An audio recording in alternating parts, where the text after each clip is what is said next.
m'appelle Paul Frichet.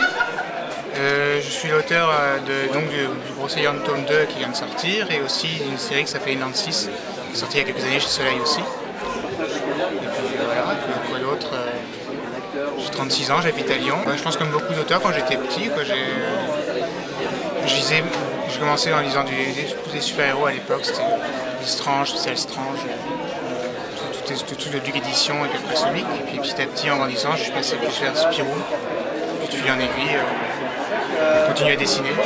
Après, je suis parti à Lyon pour les études, j'ai fait l'école Émile Cole.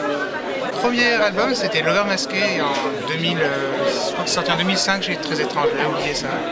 Mais bon, c'était une première expérience, j'avais tout fait. Bon, voilà, ça n'a pas particulièrement marché, puis bon, c'est une bonne expérience. J'ai fait ça justement après Émile Cole, je suis parti 10 mois. Il proposait ça à Cole en fait, à la sortie d'études, il proposait à quelques volontaires de partir faire des caricatures et des portraits dans un parc à Disney en Floride. Donc j'ai fait ça pendant 10 mois.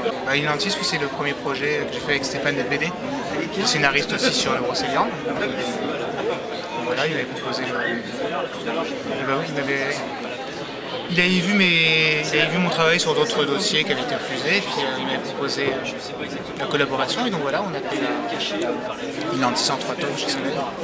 Et on a dû le sortir, le premier a dû sortir en 2012 de mémoire. Le Brocéliande, c'est venu d'une proposition de Jean-Luc Istin qui montait la collection, qui nous a proposé si on voulait en faire partie à la fin d'Inland 6. Donc on a fait celui-ci, puis après celui-ci, un deuxième on nous a proposé un deuxième, puis un troisième. Donc en fait, on a 3 albums dans la collection. En fait, ce qui est amusant avec le Petit Peuple, c'est qu'il y a toute l'imagerie de référence, mais en même temps, c'est des passages de fantasy, donc on peut s'amuser un peu à tenter d'autres choses. Donc je suis un peu inspiré de choses existantes et en même temps essayer de créer d'autres choses. Il y a souvent une espèce de vêtements un peu ethniques, mais un peu collègues, des choses de la forêt, des choses comme ça, pour essayer un peu de s'amuser avec ce que l'univers peut proposer en fait, et pas juste être dans la représentation iconique, je sais pas si c'est le terme, du genre. Donc ça c'était plutôt rigolo ça. C'est sympa, mais c'est un peu le piège aussi ce genre de truc, c'est que force détailler, c'est que la réalisation, ça peut être assez éreintant. On a tendance à... C'est payant au final parce que ça donne de la richesse au décor, mais on a tendance des fois à se perdre un peu dans les pages, comme dans la réalisation en fait. Oui, parce que cet album-là était content, mais quand on a eu le retour quand on a livré l'album, ça commence à remonter un petit peu parce que là il date, je crois que quand j'ai vérifié tout à l'heure en dédicace, j'ai terminé l'album en mars 2015. Donc entre temps j'en ai fait 2 autres. Donc ça... Oui, je pense qu'il était content de cet album-là.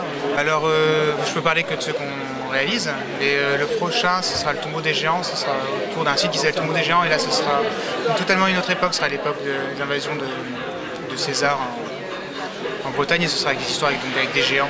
Un récit qui sera beaucoup plus d'aventure que celui-ci. Et le troisième, ça s'appellera le Valse en retour, et ça c'est autour d'une partie de Soule, qui était une sorte de rugby.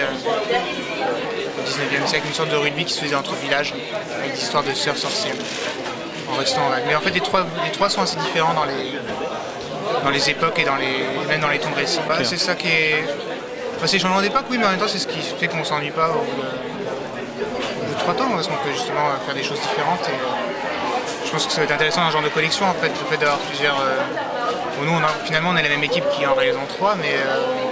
ça permet un peu de changer les ambiances, changer un peu ce qu'on raconte. Enfin, je ne suis jamais rendu à Brocéliande, mais j'avoue. Oui. Si, oui, mais c'est vrai que l'occasion ne s'est pas présentée. Mais oui, ne serait-ce que voir les erreurs de documentation que j'ai pu réaliser. Les inexactitudes ou des choses comme ça. C'est vrai que c'est comme pour Inland 6, on m'avait demandé en dédicace si j'avais pu aller au Groenland, mais non. Là, on a démarré, sans rentrer trop dans les détails, là, on a démarré un nouveau projet avec encore Stéphane chez Glénat. Sur les tout débuts, donc je reste un peu. Le premier album que j'ai fait, Lover Masqué, j'avais scénarisé, mais j'en garde pas un mauvais souvenir. Après, c'était un premier album, donc c'est très inégal, mais j'avoue qu'avec pour l'instant, ça me ferait plus peur qu'autre chose de devoir gérer un projet complet. En fait. Bizarrement, plus ça avance et plus ça me paraît compliqué, alors que pour Lover Masqué, je m'étais posé peu de questions et j'avais été un peu comment dire. Oui, la tête la première, en fait, sans trop me poser de questions, quoi. Assez naturellement. Quitte à avoir un moment de panique à la fin de l'album en me disant mais qu'est-ce que j'ai fait? Parce que c'est vrai que c'est un peu compliqué en fait la gestion d'un album tout seul en fait. Parce qu'avec un scénariste, on peut avoir on est le garde-fou de chacun en fait.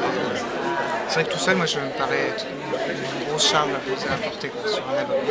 Peut-être qu'un jour, mais pour l'instant, je vais dire, allez, Non, mais c'est pas grave, tu sais, on se croise. pour savoir comment il faisait comment il fait toujours quoi, pour un tel ancrage et puis même sur les lettrage. Ouais, je pense que j'irais comme ça. C'est vrai quand j'étais gamin, quand j'ai découvert Spirou, c'était Orange-Henri. Je trouvais vraiment qu'en matière d'ancrage et les trajets, tout, il y avait vraiment je trouve qu'il y avait une différence avec le reste de ce qui se passait dans le journal en fait. Ça m'a vraiment marqué quand j'étais gamin.